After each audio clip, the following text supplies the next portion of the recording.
70 ते 85 वयाच्या दरम्यानही जर तुम्ही हे 5 काम करत असाल तर खात्री बाळगा, तुम्ही खरोखरच कोट्यवधींमध्ये एक अनमोल रत्न आहात. तुम्ही कधी एखाद्या वयोवृद्ध व्यक्तीकडे पाहून विचार केला आहे का, अरे, हे अजूनही इतकं सगळं कसं करू शकतात? वय वाढतं तसं जीवनाची गती नक्कीच बदलते. काही लोक मंदावतात, काही जण तिथेच थांबतात. पण काही असेही असतात जे काळानुसार अधिक उजळून निघतात. जणू एखाद्या मौल्यवान हिऱ्यासारखे.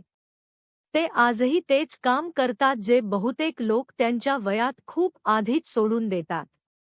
आणि ही काही मोठी कामगिरी नसते, ना धावणे, ना जड वस्तू उचलणे. ही ती छोटी छोटी कामे असतात जी दिसायला साधी वाटतात, पण मनावर खोल परिणाम करतात. आज आपण अशा 5 सुंदर सवयींबद्दल बोलणार आहोत, ज्या तुम्ही 70 ते 85 वयातही पाळत असाल तर तुम्ही खरोखरच लाखोंमध्ये एक आहात. ही फक्त रोजची दिनचर्या नाही, तर तुमची भावनिक ताकद, शहाणपण आणि जीवनाच्या अनुभवाची खोली दाखवणाऱ्या गुणवैशिष्ट्ये आहेत. काळानुसार ती फिकी पडत नाहीत, उलट अधिकच उजळतात. जर तुम्ही त्यांना जपून ठेवलं, तर कदाचित तुम्हाला स्वतःमध्ये किंवा तुमच्या एखाद्या जवळच्या व्यक्तीत या गोष्टी दिसतील. काहीही असो, एक गोष्ट नक्की, काही लोक खरोखरच खूप खास असतात. तर जर तुम्ही आजही नवीन गोष्टी शिकण्यावर विश्वास ठेवता, इतरांना मदत करता, स्वतःवर विश्वास ठेवता आणि मनापासून हसू शकता, तर हा संदेश तुमच्यासाठी आहे. कारण कदाचित तुम्हीच ती व्यक्ती आहात ज्याला लोक मनापासून सन्मान देतात. आणि तुम्हालाच त्याची जाणीव नसते. चला, सुरुवात करूया. पहिली गोष्ट, आजही नवीन शिकणे सुरू आहे. तुम्ही कधी एखाद्या वयोवृद्ध व्यक्तीला पाहिलं आहे का जो अजूनही काहीतरी नवीन शिकण्यात मग्न असतो? 60 किंवा 80 वयातही जेव्हा एखादी व्यक्ती जीवनाला विद्यार्थ्यासारखं स्वीकारते, तेव्हा त्यात एक वेगळीच चमक दिसते. जर तुम्ही या वयातही स्मार्टफोन वापरणं, व्हिडिओ कॉल करणं, स्केचिंग करणं किंवा एखादी नवी भाषा शिकणं आवडत असेल, तर तुमच्याकडे अशी मानसिक लवचिकता आहे जी वयाच्या पारंपरिक विचारांना मोडून काढते. बहुतेक लोक वय वाढतं तसं फक्त शरीरानेच नाही तर विचारांनीही थकतात. पण जे लोक अजूनही नवीन गोष्टी शिकतात, ते वेगळ्याच मातीचे असतात. त्यांचा मेंदू सतर्क राहतो, मन जिज्ञासू राहते आणि ते बदलांना घाबरत नाहीत. उलट त्यांना स्वीकारतात. आपला मेंदूही एका स्नायूसारखाच आहे. त्याला सक्रिय ठेवणं आवश्यक आहे. जसं शरीर तंदुरुस्त ठेवण्यासाठी व्यायाम गरजेचा आहे, तसंच मेंदू तरुण ठेवण्यासाठी शिकणं गरजेचं आहे. निवृत्तीनंतरही जे लोक शिकत राहतात त्यांची स्मरणशक्ती तीव्र राहते, विचार स्पष्ट राहतात आणि जीवनाकडे पाहण्याचा दृष्टिकोन सकारात्मक असतो. उदाहरणार्थ, मुंबईतील 76 वर्षांचे निवृत्त बंक कर्मचारी रमेश बाबू. त्यांनी पहिल्यांदाच गिटार पाहिलं आणि ठरवलं, आता हे शिकायचंच. दररोज सकाळी कॉफीनंतर ते यूट्यूबवर व्हिडिओ पाहून सराव करू लागले. आणि आता ते आपल्या नातवंडांसाठी छोटी छोटी धून वाजवतात. त्यांचा उद्देश कोणाला दाखवण्याचा नव्हता, फक्त काहीतरी नवीन करण्याचा आनंद होता. त्यांचे हात कदाचित हळू असतील, पण मन आजही तरुण आहे. असे लोक दाखवतात की जीवनात नेहमीच प्रगतीसाठी जागा असते. मानसशास्त्रज्ञही सांगतात की जे लोक आयुष्यभर शिकत राहतात, ते भावनिकदृष्ट्या अधिक मजबूत आणि आत्मविश्वासू असतात. कारण प्रत्येक वेळी जेव्हा तुम्ही काहीतरी नवीन शिकता, तेव्हा तुम्ही स्वतःलाच आठवण करून देता, मी अजूनही सक्षम आहे, मी अजूनही पुढे जाऊ शकतो. जर तुम्ही या वयातही काहीतरी नवीन शिकत असाल, तर तुम्ही खरोखरच प्रेरणास्थान आहात.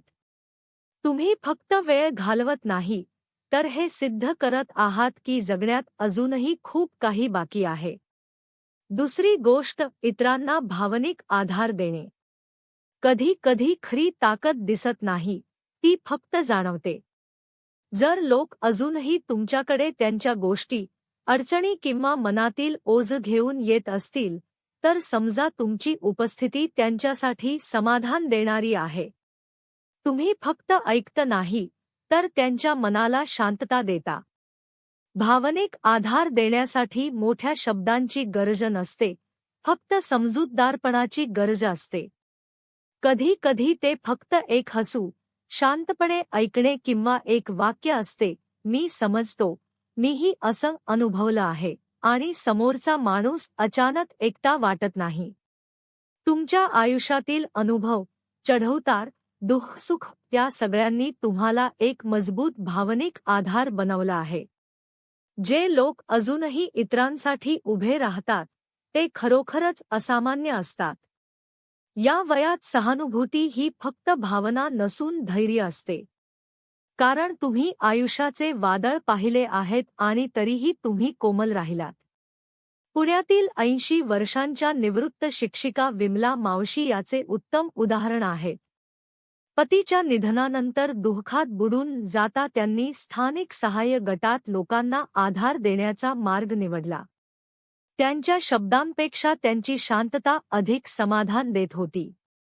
लोक फक्त त्यांच्या जवळ बसूनही शांत वाटत होते. त्या सिद्ध करतात की मदत फक्त शब्दांनी नाही, तर मनापासून केली जाते. मानसशास्त्रही सांगते की जे वयोवृद्ध इतरांना भावनिक आधार देतात, ते स्वतः अधिक आनंदी आणि समाधानी राहतात, कारण त्यामुळे त्यांना आपलेपणाची जाणीव टिकून राहते. जर तुम्हीही असे करत असाल, तर जाणून घ्या, या वेगवान जगात तुम्ही एक शांत प्रकाश आहात. तिसरी गोष्ट, जगाबद्दल उत्सुकता जपून ठेवणे. जर 70 किंवा 80 वयातही तुमच्या डोळ्यात जाणून घेण्याची चमक आहे, तर ते खरोखर कौतुकास्पद आहे. जर तुम्ही अजूनही पुस्तके वाचता, प्रश्न विचारता, डॉक्युमेंटरी पाहता, तर तुम्ही खूप दुर्मिळ आहात. कारण या वयात उत्सुक राहणे ही फक्त सवय नसून एक ताकद आहे. बहुतेक लोक वय वाढल्यावर नवीन गोष्टींपासून दूर जातात. पण जे अजूनही म्हणतात, आज मी काय नवीन शिकू शकतो, ते आपला मेंदू जिवंत ठेवतात. संशोधन सांगते की जे वयोवृद्ध नवीन ज्ञानासाठी खुले राहतात, त्यांना विस्मरणाचा आजार, डिमेन्शिया होण्याचा धोका कमी असतो. त्यांची विचारसरणी लवचिक राहते आणि मन तरुण राहते. उदाहरणार्थ, लखनौचे 60 ते 70 वयोगटातील निवृत्त क्लर्क सुंदरलालजी. एका दिवशी त्यांनी टीव्हीवर पक्ष्यांवरील माहितीपट पाहिला आणि त्यानंतर ते दररोज उद्यानात जाऊन पक्षी निरीक्षण करू लागले. आता ते म्हणतात, मला असं वाटतं की मी अजूनही या विशाल जगाचा एक भाग आहे. हीच आहे उत्सुकतेची भेट, जी आपल्याला आठवण करून देते की जग अजूनही सुंदर आहे. चौथी गोष्ट, स्वतःबद्दल चांगल्या शब्दांत बोलणे. जर तुम्ही स्वतःवर प्रेमाने आणि आदराने बोलायला शिकलात, तर तुम्ही खूप खास आहात. कारण बहुतेक लोक आपलं आयुष्य स्वतःची टीका करत घालवतात. पण जे म्हणतात, मी माझ्या परीने सर्वोत्तम प्रयत्न केला, ते खरे शहाणे असतात. वय वाढतं तसं आत्मसंशय वाढतो. पण जे लोक आपल्या भूतकाळाशी शांतता करतात, जे आरशात सुरकुत्यांऐवजी अनुभव पाहतात, ते खरे विजेते असतात. स्वतःशी कोमलतेने बोलणे ही छोटी गोष्ट नाही. जयपूरच्या 74 वर्षांच्या निवृत्त अंगणवाडी कार्यकर्त्या कमलाबाई याचे उत्तम उदाहरण आहेत. पूर्वी त्या स्वतःलाच दोष देत असत. पण आता त्या हसत म्हणतात, कमला, त्यावेळी तुला जितकं माहीत होतं, तितकंच तू केलंस. हीच विचारसरणी आता त्यांना शांतता देते. पाचवी गोष्ट, जीवनाबद्दलची जिज्ञासा टिकवून ठेवणे. जर तुम्ही 70, 75 किंवा 85 वयातही प्रश्न विचारता, नवीन गोष्टी जाणून घेता, पुस्तके वाचता, तर तुम्ही खरोखरच या जगातील अनमोल रत्न आहात. कारण या वयात जिज्ञासू राहणे म्हणजे तुमची आत्मा अजूनही जिवंत आहे.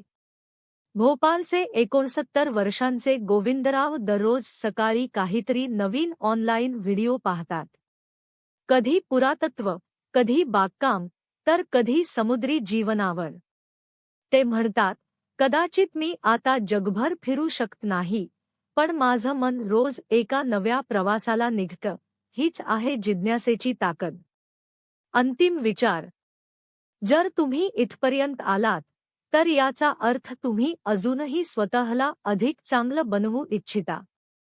आणि विश्वास ठेवा, तुमचं महत्त्व आधीपेक्षा अधिक आहे. 70 किंवा 80 वर्षांचं वय ओलांडणं म्हणजे शेवट नाही, तर एक नवीन अध्याय आहे, जो समज, शहाणपण आणि अनुभवांनी भरलेला आहे. हो, कधी कधी समाज विसरतो, शरीर साथ देत नाही, मित्र कमी होतात. पण अशा वेळी ह्याच 5 गोष्टी अधिक महत्त्वाच्या ठरतात. जेव्हा तुम्ही करुणा निवडता, स्वातंत्र्य जपता,